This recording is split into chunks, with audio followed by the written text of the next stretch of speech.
Welcome to the She Wins podcast. I'm your host, Heather Sumlin, and today I have I'm going to say fearless, Landry Champlin. Landry is a New York-based actor. She is a previous pageant participant slash, what do I say, all-the-time top fiver? I don't know how to word that. And now she's a pageant coach. She's just traveling the world doing amazing things. So I want to catch up with Landry that I have known since she was 14 years old, girl. So crazy. Thank you so much for having me, Heather. I'm so excited. You're welcome. You're welcome. Okay, so let's start with how we met. Do you remember? Yeah, I do. It was a long time ago. So we met when I was 14, when I was starting my pageant journey in the Miss America opportunity. I was a really shy teen, just starting to get my feet wet in the pageant world. And I started going to for prep for interview. I was really stressed about the interview process. So yeah, that's kind of how we met. And then your first local, and you talk about this quite a bit.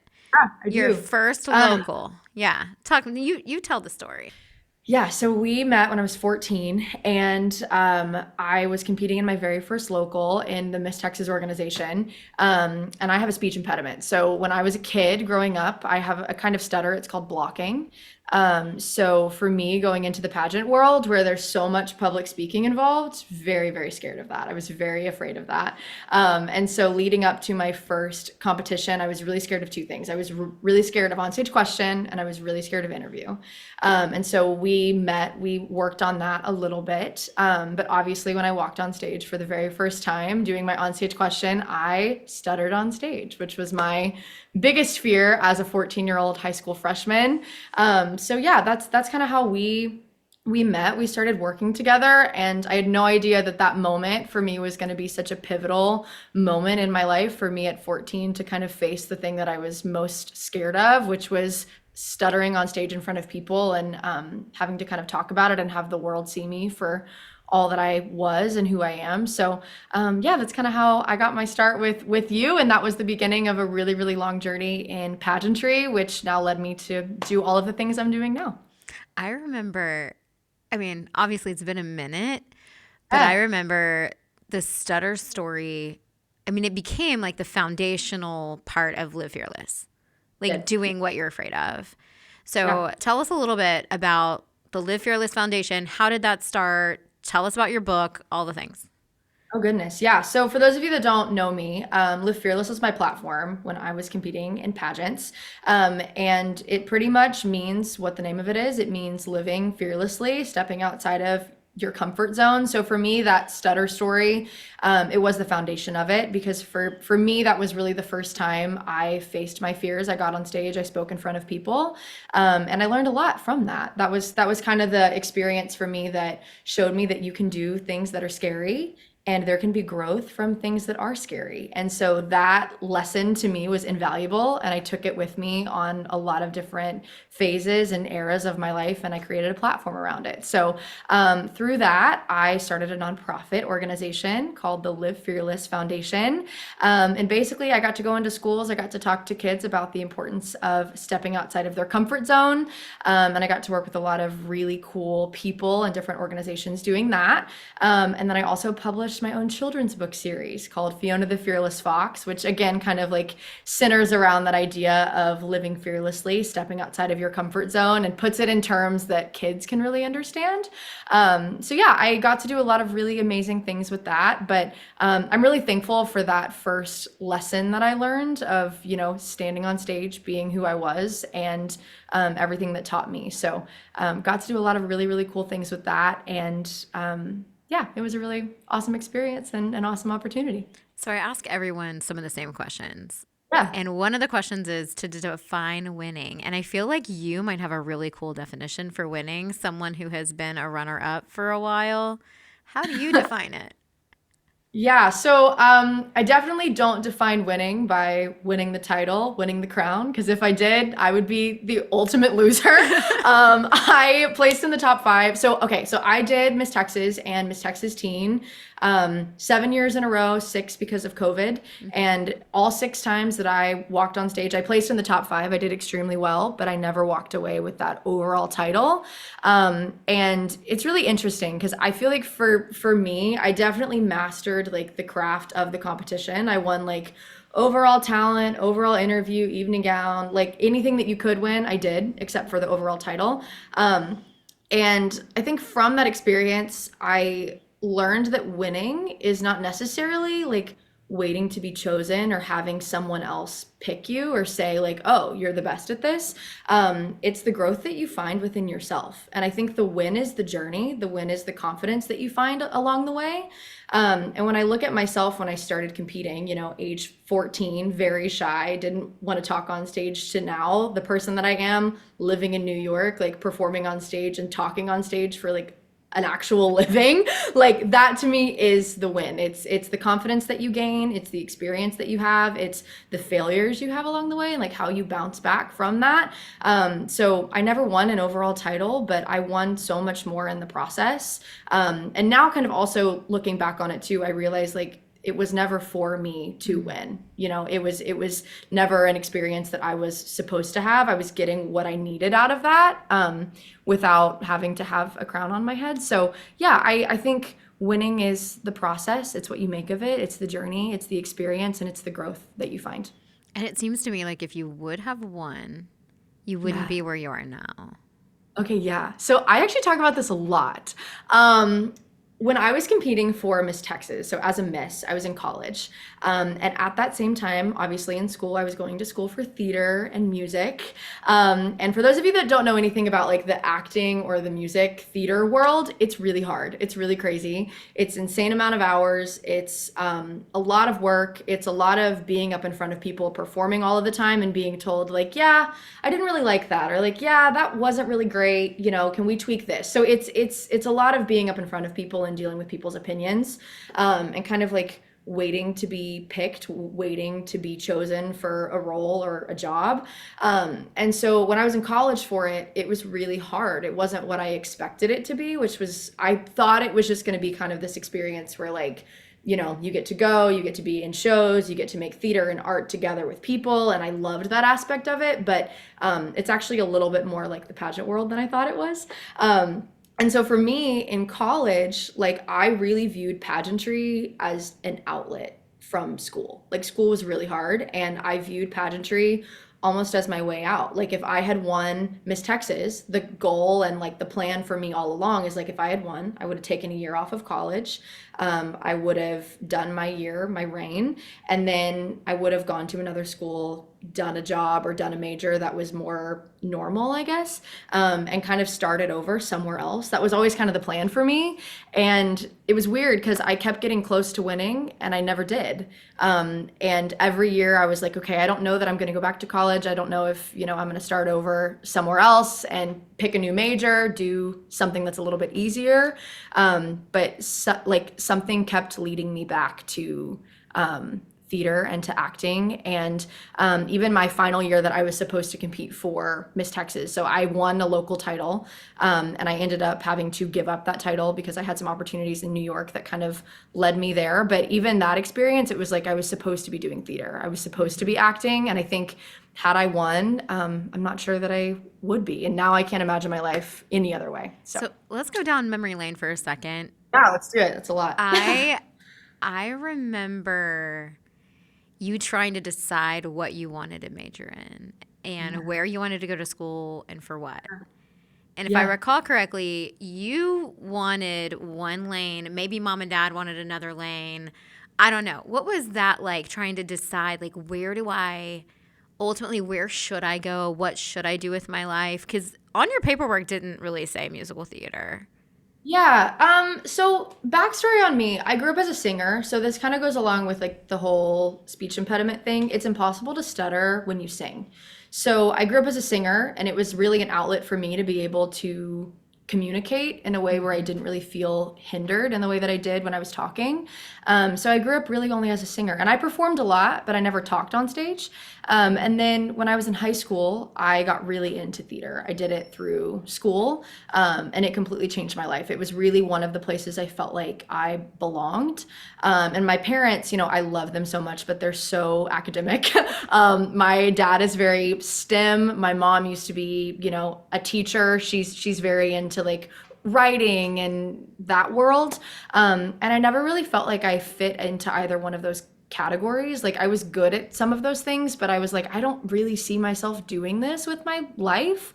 And so, college was kind of one of those things that, was kind of expected that I do. And I didn't really know what to pick. I couldn't really see myself in any kind of a major or any kind of a career until I got into theater. And so I figured out probably my junior year of high school, like, oh, this is something that you can like major in and go to school for. And also like everybody, when you go to see like a Broadway show or a national tour, 90% of the people that you're seeing on stage have gone to college for some type of theater, dance, art, like it's a thing that you can actually go to school for. And I didn't really realize that. So I kind of approached my parents, again, very academic people, with this idea of like, hey, I think I'm going to go to college for theater. What do you think? And they were like, so maybe not, because that sounds really scary and unknown to us. But they let me audition for a handful of schools, and I got in. And it was kind of obvious that like, okay, maybe there was a future in this for me. So they were definitely skeptical of it, as they should be, because it's a really tough road. But they were ultimately really supportive in the end. And it kind of just took me saying like, hey, I love this. Let me try it. If it doesn't work out, I promise I will go to college for something normal if it doesn't. But I don't think I can live my life knowing that I didn't try. Let me try, and it worked out. Yeah. I remember talking to you about that conversation before it happened. Yeah. Because you're a little stressed. I was stressed. I was very, very stressed. Was, yeah. I mean, now it's so funny because like now it's been like 5 or 6 years since we were having that talk, and like now my parents are so into it. They're like, oh, what are you going in for this week? Like, right. What are the auditions this week? Like, what are the callbacks? Or like if I'm in a show, like they're the first people to fly and come and see it. And so like they're so into it now. So it's crazy to think like there was ever a time when they weren't. And it's like not that they weren't into it. It was just scary. It was just unknown to them in an area where they didn't have a lot of experience. But I think that was also a really great opportunity for me to kind of like forge my own path and find things for myself and, just do something that was a little bit different. But I think it was about that time actually that Live Fearless started. When you were starting to branch out and say, no, I'm going to be open about my story. I'm going to know who I am. I'm going to own who I am. I'm going to talk about the things that have been difficult to talk about. I might stutter through it, but it's okay. I feel like that's kind of when you were trying to decide, like, who do I want to be? Where do I want to be? And what is that going to mean for me? Yeah. I think for me, Live Fearless, and I learned this again through like competing with a speech impediment. If I had walked away from that very first pageant that I did, where I had like a stutter block on stage, if I had walked away from that, I do feel like there would have been a part of me that always would have wondered what would have happened if I would have stayed with it, and if I would have continued to like go to the scary place and do the hard things to try to improve and try to grow. And so through that experience, I learned that if you stay and you do the hard things and like you give yourself those experiences that might be a little uncomfortable, that's where you grow. I loved what I was able to discover through that. And I think theater was kind of a similar thing, because for me, I knew it was going to be scary. I knew there were a lot of unknowns, but I didn't want to live with this regret of wondering what would have happened. And I started kind of living my life that way. It's like, I'm just going to do things because I don't want to know a life without knowing I could have tried, So I think that was also kind of an element of Live Fearless. Like, obviously that story of me being on stage was kind of the foundation, but it was also a message that I was actively living every day. Like, I was actively putting myself out there and doing things that scared me every day. And I loved the way that it made me feel. I loved the growth that I was able to find. So I started that in my senior year of high school. So it was about that time that I was going to college and auditioning for schools and really doing the scary things. So yeah, it was a really great message for not only the people I was able to impact, but for me as well, because it was something I definitely needed at the time. And if we're gonna go back just a second, like your first year in Miss, Yeah, you were second runner up, it's crazy. and weren't you 17? I was 17. I was the youngest one in the competition. I still now, I'm like, how did that happen? Like, what was going on with that? I looked like a Yorkie. Like, my hair was like teased on the top of my head. Whatever. Like, I looked insane. Yeah, I think when I look back on that now, like, I didn't really want to do Miss. I had done teen 3 years in a row. I hadn't won. I was like, okay, I kind of just want to be a senior. I kind of just want to like focus on trying to go to college and like having fun. And I did one local as a Miss. And I was like, if I win, it's meant to happen. If I don't, it's not. And I won. And I just kind of used that year as just like, I didn't expect anything from it. I was like, okay, I'm the youngest one in this. Like, I don't think I'm gonna place. I don't think I'm gonna do all that well. So I'm just gonna make a lot of appearances. I'm gonna have fun. I'm gonna grow, and kind of like build a new platform and a new brand and just see what happens. And I think that year I was my most authentic self because I didn't have any expectations. And I don't know. I think maybe they saw that in me. I'm not sure, but yeah, that was a crazy experience to do that at 17. And I think For sure. what I always loved about you is it's like, oh, I'll just do it. I'll just figure it out. Like I'll just do it. And you would do all the workshops. You did the speaking workshop that I did with Tim Durkin, which I think Yeah, you use the clips sometimes. Like, so the clip of you speaking was from my office with that yeah, workshop yeah, that yeah, we yeah. did. And you just kind of jumped into all the things. You're like, you got a workshop, let me do it. You got this, let's do it. And so I always appreciated that because you were always eager and thirsty to just kind of learn more, grow more, do more. Yeah, I mean that has just served me so well throughout my life. It's like I feel like, and it's kind of funny because my parents always say I have a tendency to want to do things in a vacuum, to do things by myself, which is true, and I'm very aware of that. And so I'm always trying to like fight the tendency to just do it myself. So Mm-hmm. anytime I can like have an experience that I know is going to push me, or I can lean on someone else for help or like glean experience from other people, I'm always saying yes to that. So I mean, even now in New York, I take every opportunity I can to be on stage or to like work with a new coach or to take class. Like I love the experience and I love being able to look back at the journey and know that I've grown. So that to me is kind of, I don't know. I love that feeling. So what's the best advice you've been given that you think has made the biggest impact on you? Ooh, that's really hard. Um, I would say this is really hard because people tell me great things all the time. Um, you owe it to yourself to be your most authentic self and to show up as that authentic person every day. This applied really well when I was doing pageants because I think we all have kind of a tendency to look at what everybody else is doing and say, oh, okay, I'm not doing what she's doing, so I'm obviously not going to do as well as she is. And in reality, like you should be rooting for everybody to be their most authentic because that's when it's fun, you know? Mm-hmm. So for me, anytime I felt that comparison, and even now when I feel that as an actor, like I always lean back into how can I be my most authentic self and show up as my most authentic self because everybody else is doing it and that's awesome. So I also want to do that too. So I think like continuing to kind of dive into what that means to be authentic and to show up as that every single day. That's the best advice that I have been given. And it's still a work in progress for me, but it's something that I try to take with me every day. So I told you before we started hitting the record button that I was looking at your TikTok. Yeah. And I do think everyone should follow you on social media. I think they should follow your TikTok. Um, you you have been a little bit vulnerable about feeling not good enough for the industry. And so do you want to speak to that? Can you speak to that? And what's your advice to people who were kind of stuck in that imposter syndrome situation, whether it's New York or otherwise? Yeah, I mean, look, it's hard. So my job is subjective. I walk into auditions every single week. I walk into callbacks every single week, and I'm told no. I'm told, okay, we just went like a different direction, or we didn't like your take on this role or this show.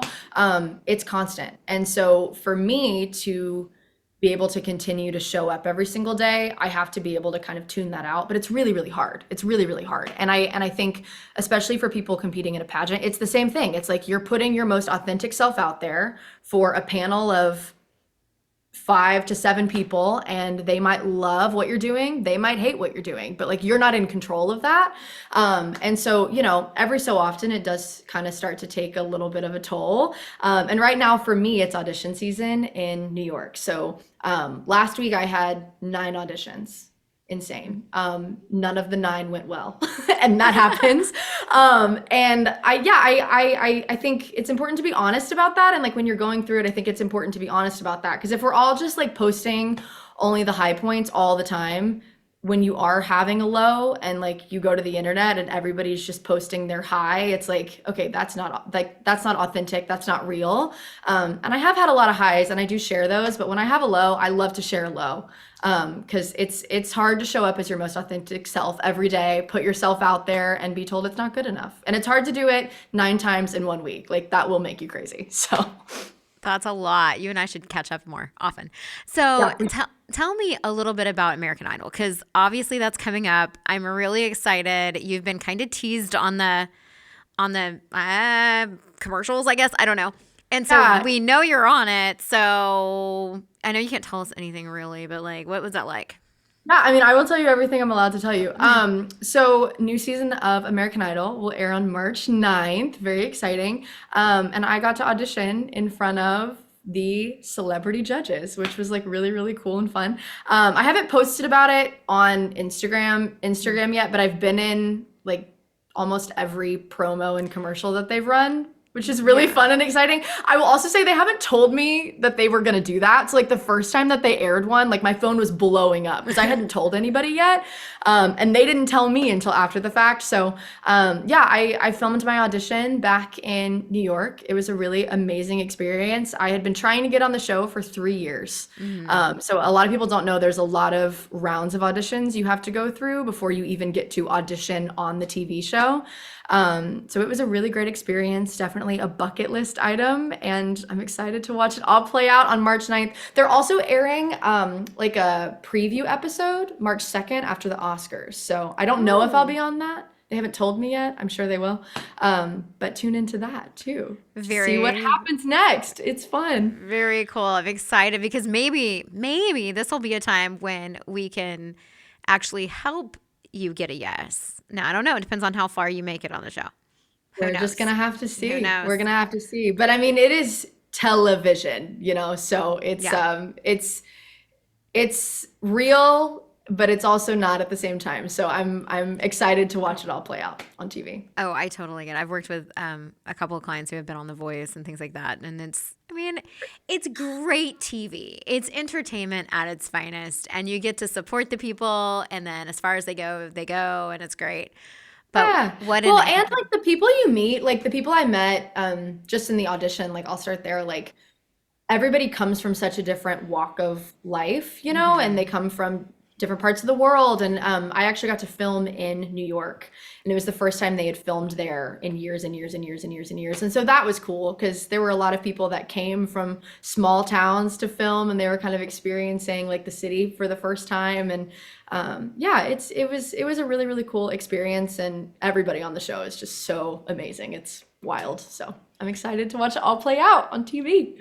I want to ask you, we may have already discussed it, but what is a defining moment in your life? So I'm sure you've had multiple. I've had a lot. I'll give you 2. So I was first runner-up to Miss Texas in 2021 and 2022.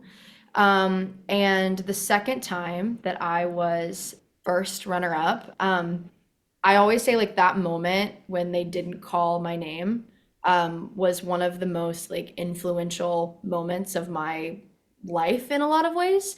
Because I think it kind of showed me like I can put in the work, I can master the craft, I can do as much as I can possibly do, but the outcome of a pageant or the outcome of really anything is not up to me. There's so much fate, there's so much intervention that has to happen with that, I think. And it was kind of in that moment that I realized like, you know what, this might not be meant for me. And that's okay. And it was also kind of the moment too, I stopped putting so much of my worth and value into waiting to be chosen or waiting to be picked. And it was really kind of a freeing experience in a lot of ways. Like I wasn't upset by it at all. I was just like, oh, okay, like this is not really something I'm supposed to do, and that's okay. And then right after that happened, I actually went back to college and I booked the lead role in like the biggest show that we did at school that year. So I was like, okay, so that's what I was like supposed to be doing, you know?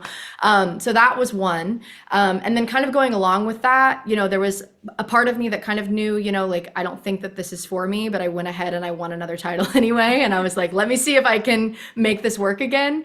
And that was a really tough year because I was trying to kind of make the pageant thing work in my life when I very much so was not in the headspace to do it again.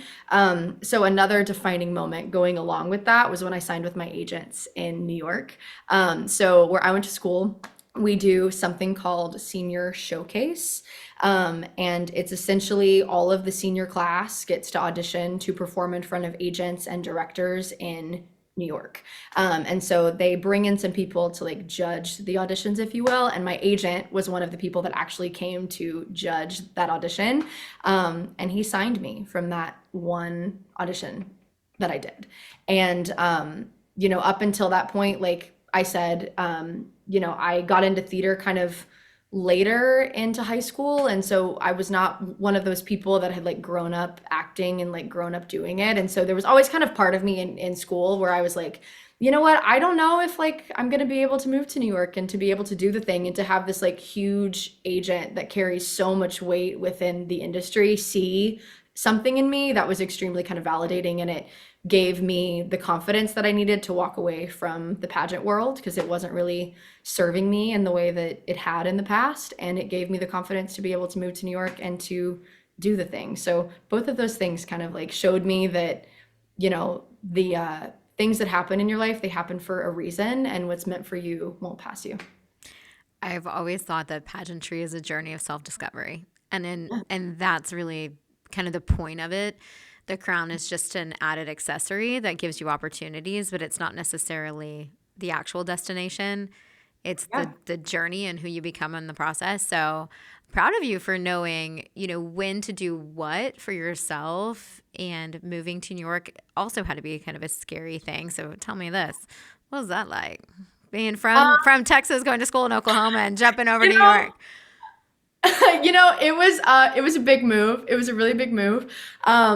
I will say, because I went to college for theater, most of my college friends live up here. It's very, very Huh? weird. It's like Yeah. we've taken the college that I went to in Oklahoma City and like moved it to New York. So I definitely kind of had a community of people.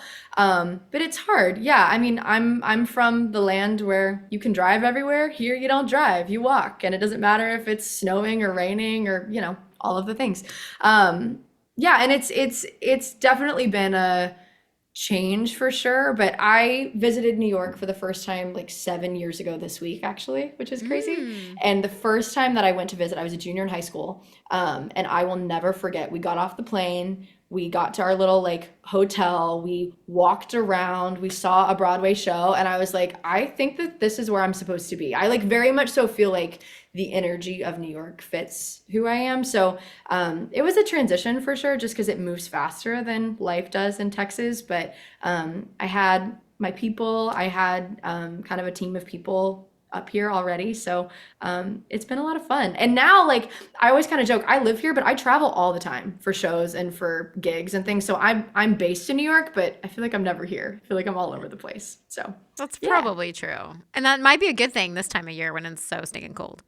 It is. I mean, so the last show that I did, I got back in January, like first week of January. So I have barely been back over a month, and I'm already like, I need a break. I need to go home. I need to go on another contract. I need to do a gig somewhere because it's just cold and it's snowy and it's raining, and yeah, I feel like I need a little bit of a break. So it's nice to leave the city to come back so you can kind of appreciate it. But when I'm here for an extended span of time, especially if it's cold, I'm like, I think I need to take some vitamin D. I need to go outside. I need to take a break.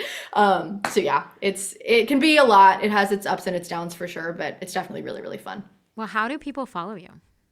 Ooh, okay. You can follow me on all platforms at Landry Champlin. No spaces, no dots, nothing like that. Just at Landry Champlin. Let's talk really quickly before we end the podcast about Pageantry by Landry. So tell me how and why. Like, what happened when you're like, oh, I think I'll be a pageant coach now? Like, when did that Yeah, happen? okay, Like, this what is happened? crazy. So, I graduated from college in May of 2023, and I gave up my local title in March of that year. So, from March to May, I was kind of like, okay, I think I made the right choice, but also I really miss competing, and I'm gonna be really sad not to go to state this summer. And I also need to make some money to move to New York because it's very expensive. So, I will never forget, I graduated May, like the first week of May. That whole second week, I was stressing. I was like, okay, so when do I move? How do I make money to be able to move? What is my survival job going to be while I'm auditioning? Like, how do I do this? And I put a post on my story, Mm-hmm. just asking people, I was like, hey, if I were to hypothetically offer some coaching, would anybody be into it? And it blew up. Like, I had built kind of a TikTok following my last couple years that I competed. And so I guess that's how. But a lot of people were really, really into it. So it started as just kind of a way to make money over the summer so I could fund the move up here. But it's turned into my full-on survival job that I do when I'm auditioning or when I'm on a contract somewhere else. So yeah, it's been really, really fun. I work with women in 40 different states across the country, which is exciting. And we work everything from interview to talent to branding to paperwork, like all of the things. And it's been really nice for me to kind of take everything that I've gained from like a technical lens, but also kind of offer that perspective of like, you know what, I never won and my life isn't over because of it. So Mm-hmm. I think I bring something cool to that place as well. So yeah, Pageant Prep by Landry. You can follow that on Instagram as well. And yeah, it's been very, very fun. It's been a fun journey. Well, I can attest to your calmness and patience as a coach only because my daughter took a handful of lessons from you back during COVID. If you remember, she wanted to take up singing. She's gonna kill me for this. It's fine. She Hey, wanted to kind of hone some singing skills. She was doing some acting stuff at the time, and so I'm like, well, Landry is at the time like super affordable at the time, and I'm like, let's have Landry help you. She's in school for this. Like this would be cool. And you were so patient with her and like listened and gave her really great advice. And honestly, at a time that I didn't even realize she might be struggling and need that, and you gave that to her. So I just want to well, thank congratulate you for being like that and that type of human. So I'm sure that your clients are blessed by you. And I know you've sent a couple of them my way too. So I want to thank you for that because you've referred a couple people. So I'm Of course. grateful. Yeah. I mean, I think I mean you were so patient with me when I was competing and especially starting out. And a lot of the women that I work with, like they're trying to figure out who they are and they're trying to figure out how to put that version of themselves on stage. And so I think patience is the best thing and just being able to be open to having conversations is the best thing. So yeah, that's how I like to do it and I learn from the best. So Well, and you have this vibrant, fun personality. I even love your like "Live Fearless" sign behind you, and you like match it. It's so cute. So this is awesome. not on purpose actually. So I thought maybe it was. I mean, I thought it was cute. So thanks. everybody follow Landry. And also, if you're not a Patreon member, join the She Wins Solutions for Pageantry Patreon because Landry and I are going to chat. I have a couple of questions from you that actually were submitted by some of my Instagram following. So I'm so excited. We're going to learn more about Landry. Y'all have a blessed rest of your day. Thank you, Landry, for joining me. Of course. Thank you for having me.